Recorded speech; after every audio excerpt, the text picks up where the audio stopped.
तो अजरक से जब आपने शुरुआत किया तो उस प्रोसेस में आपने आपने इसको कैसे टेकअप किया और थोड़ी बहुत तो नॉलेज थी। इसके बाद थोड़ा टाइम वर्कशॉप पे काम किया, तो ये जो इतना बड़ा जो पीस है वो इतना छोटा हो जाता है। ये अच्छा इतना छोटा रैंडम स्ट्रक्चर निकलते हैं। रैंडम स्ट्रक्चर निकलता हाँ, है। उसके अंदर कोई फिक्स नहीं होता कि यही चीज़ यहीं पे होगी, नहीं ऐसा नहीं है। जैसे ब्लॉक में होता है ना, वो अभी अजरक का जो कस्टमर है ना, वो शिवोरी को नहीं समझता, और जो शिवोरी का कस्टमर है वो अजरक को नहीं समझता है।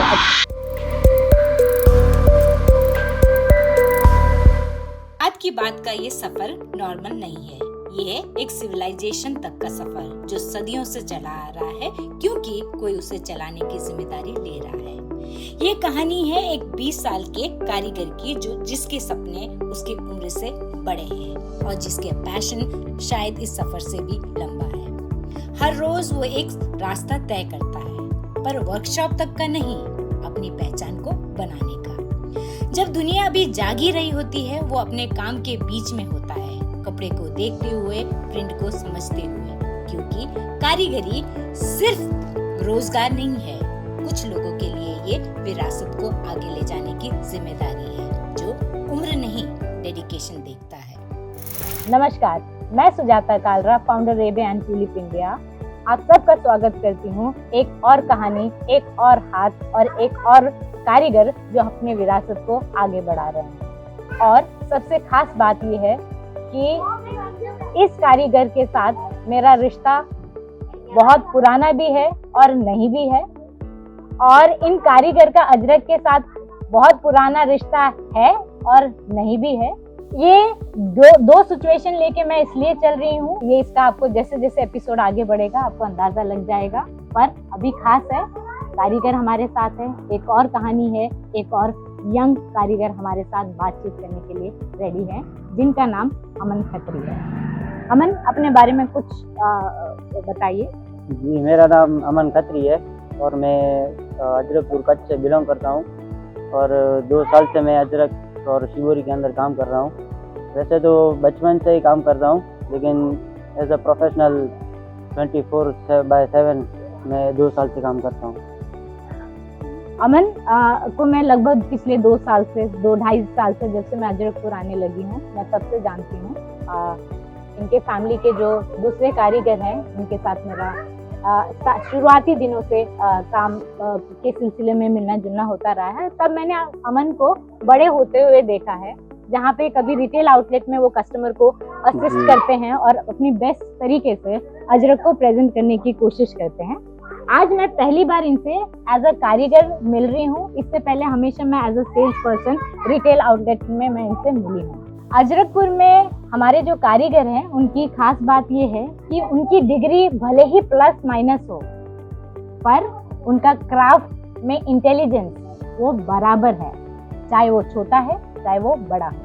आपने शुरुआत किससे शुरू की थी? शिवोरी से किया था या अजरक से? अजरक से शुरू किया था।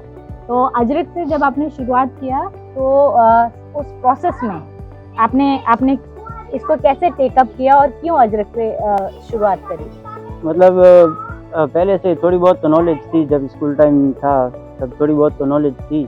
इसके बाद थोड़ा टाइम वर्कशॉप पे काम किया, और फिर धीरे धीरे सीखता है कि ये चीज़ ये है, ये चीज़ ये है, और फिर टेक ओवर कर लिया पूरा। तो आपको सिखाने में किसका ज्यादा योगदान है? मेरे बड़े अब्बा का। अच्छा, बड़े अब्बा का। अच्छा, तो इसका जो आपने सीखा अजरक से, आपने बोला कि आपको शिवोरी पसंद है और शिवोरी करते भी हो। अमन, हमको समझाओगे शिवोरी और अजरक में, जितना मैं जानती हूँ नेचुरल डाइस का यूज होता है जो अजरक में यूज होता है, टेक्निकली वो कैसे फर्क होता है शिवोरी और अजरक? टेक्निकली मतलब अगर हम प्रॉपर उसके इतिहास के बारे में जाने तो वो है शिवोरी जो है मेड इन जापान है। अच्छा जी, और अजरक अपने यहाँ का है, और दोनों में इंडिगो यूज होता है। अच्छा, लेकिन इंडिया में शिवोरी आने के बाद लोगों ने केमिकल में काम किया है, तो इंडिगो में अभी काम किसी ने, मेरे को नहीं लगता किसी ने किया होगा। तो बस वही चीज है। अच्छा, हमें बता सकते हो कि अजरक तो हमें पता है कि ब्लॉक बना है, ब्लॉक में डिजाइन है, हमने कलर में डिप किया, हमने कपड़े पे उतारा। शिवोरी को हम कैसे स्टार्ट करते हैं, बनाने का प्रक्रिया क्या होती है? हाँ मतलब वो पहले इस धागे से उसकी सिलाई की जाती है। कैसे करते हैं वो अभी देखो जैसे ये शिवोरी का पट्टा है तो यहाँ से पूरी सिलाई होती है पहले। अच्छा। जैसे अपन कपड़े की सिलाई करते तो हैं। हाथ से सिलाई होती है? हाँ, या मशीन का होता है? हाथ से हाथ से मशीन वाला भी आता है लेकिन वो फिर हैंडमेड नहीं कहलाता है। अच्छा जी, तो ये पूरा हाथ से सिलाई की जाती है। फिर यहाँ से जो धागा होता है उसको खींचना पड़ता है। तो ये जो इतना बड़ा जो पीस है वो इतना छोटा हो जाता है ये। अच्छा, इतना छोटा। अच्छा, धागे से बंधने के हाँ, बाद? बंधने के बाद। और इसके अंदर शिवोरी ऐसी चीज है जिसके अंदर रैंडम स्ट्रक्चर निकलते हैं। रैंडम स्ट्रक्चर निकलता है? हाँ, उसके अंदर कोई फिक्स नहीं होता कि यही चीज यहीं पे ही होगी। नहीं, ऐसा नहीं है। जैसे ब्लॉक में होता है ना कि ये अगर सर्कल है तो ये यहीं पे ही निकलेगा। नहीं, ऐसा नहीं होता। आप कुछ फिक्स नहीं कर सकते शिवोरी के अंदर। अच्छा, ऐसा है। तो आपने पहला जब शिवोरी का पीस बनाया है, कलर तो अजरक के ही थे। हाँ। अजरक के कलर से आपने शुरुआत करी। हाँ। जो पहला पीस आपके हाथ में आया, हाँ। उसको देख के आपका अंदर से क्या फीलिंग आई, क्या रिस्पॉन्स आया? हाँ मतलब हर पहला प्रोडक्ट था तो कुछ क्या भूल बनाया भी था? पहला प्रोडक्ट बनाया क्या था? ऑलमोस्ट यही था। साड़ी थी या सूट पीस था? फैब्रिक ही था। फैब्रिक ही था। मेरा पर्सनल यूज के लिए बनाया था मैंने। हाँ। तो उसके अंदर कुछ भूल भी थी, कुछ मैंने भी सीखा और कुछ नया भी किया।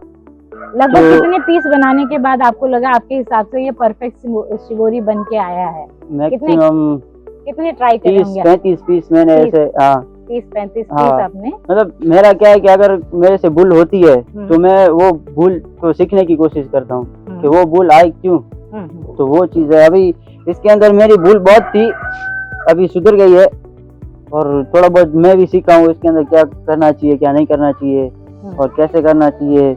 तो ऐसे अजरक और शिवोरी के जो कस्टमर है उसमें कोई फर्क है? हाँ, फर्क है।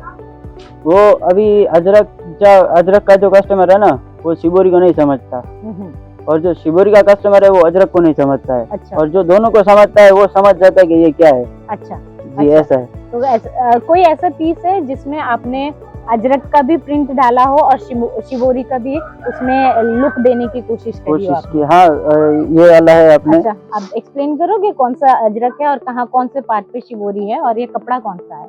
ये मॉडल सिल्क कपड़ा है और ये तो अजरक है। आपने इसमें काम किया है अजरक का। और ये वाला जो है शिवोरी है। ये वाला ये शिवोरी है। ये पूरा धागे से सिलाई किया हुआ है। उसके बाद ऊपर कलर किया हुआ है।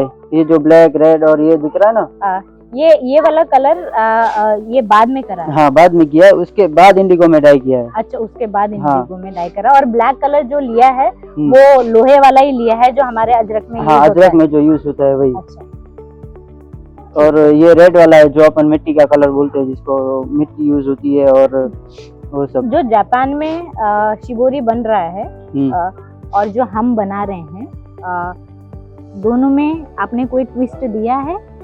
नहीं, मतलब मैंने ऑनलाइन देखा है मेजरली जापान वाला शिवोरी।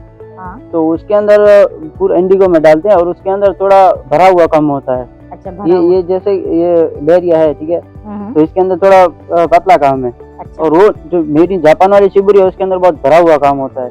तो इन अ वे आप ये ट्राई कर रहे हो कि जो इंडियन जो शिवोरी है उसको अपने ट्रेडिशनल ही रख रहे हो। हाँ। बस कस्टमर को वेरिएशन के लिए आप उसमें वैरायटी चॉइसेस देने की आप कोशिश कर रहे हैं जी। अच्छा, और ये शिवोरी आपको करना है, ये आपका अपने आप ही आया या कोई थे जो आपको इस बारे में सिखाते थे? क्योंकि आपने बोला आपकी उम्र 20 साल है। अभी आपने 2-2.5 साल पहले शुरू किया। तो शिवोरी क्या है कि पापा करते हैं तो पापा से ही सीखा है शिवोरी जो कैसे करते हैं, क्यों करते हैं। थोड़ा बहुत पापा से भी नॉलेज मिला, थोड़ा बहुत खुद से मिला, तो ऐसे करके सब हुआ। ये शिवोरी में सबसे डिफिकल्ट पार्ट क्या है?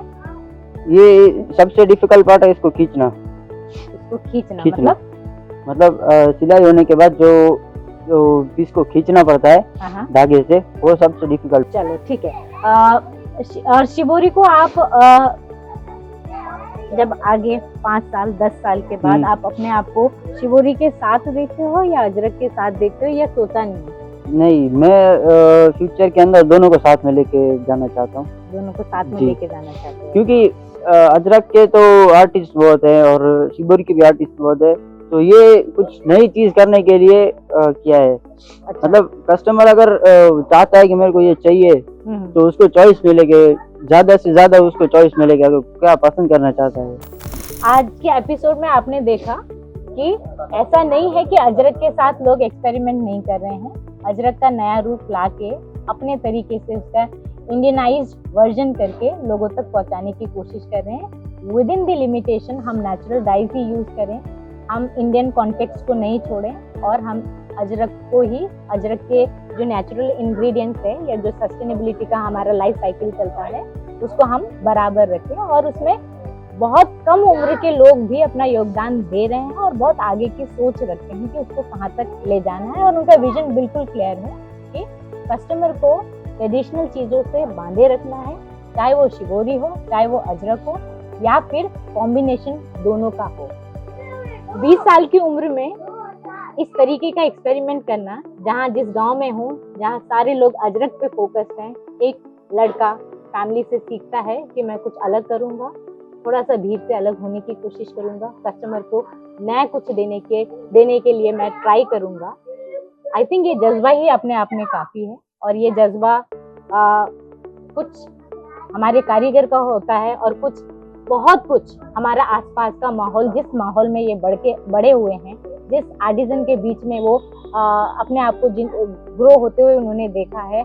आई थिंक वहाँ की हवा, पानी, मिट्टी सब में वो ताकत होती है कि कुछ नया एक्सपेरिमेंट करें, कुछ नया लोगों तक लाएं और किसी भी फॉर्म में हम अपने हेरिटेज को, अपने आर्ट एंड क्राफ्ट को आगे बढ़ाएं। ये थी आज की हाथ की बात, जिसमें उम्र, इनोवेशन, ट्रेडिशनल सेटिंग या विरासत जो हाथ से सौंपी गई है, उन सब को साइड में चैलेंज करते हुए अपने लिए एक नया रास्ता ढूंढने की कोशिश का, जिसमें वो कहाँ तक पहुंचेंगे इसका हमें नहीं पता है, पर जहाँ तक भी जाएंगे उनकी कोशिश को सलाम।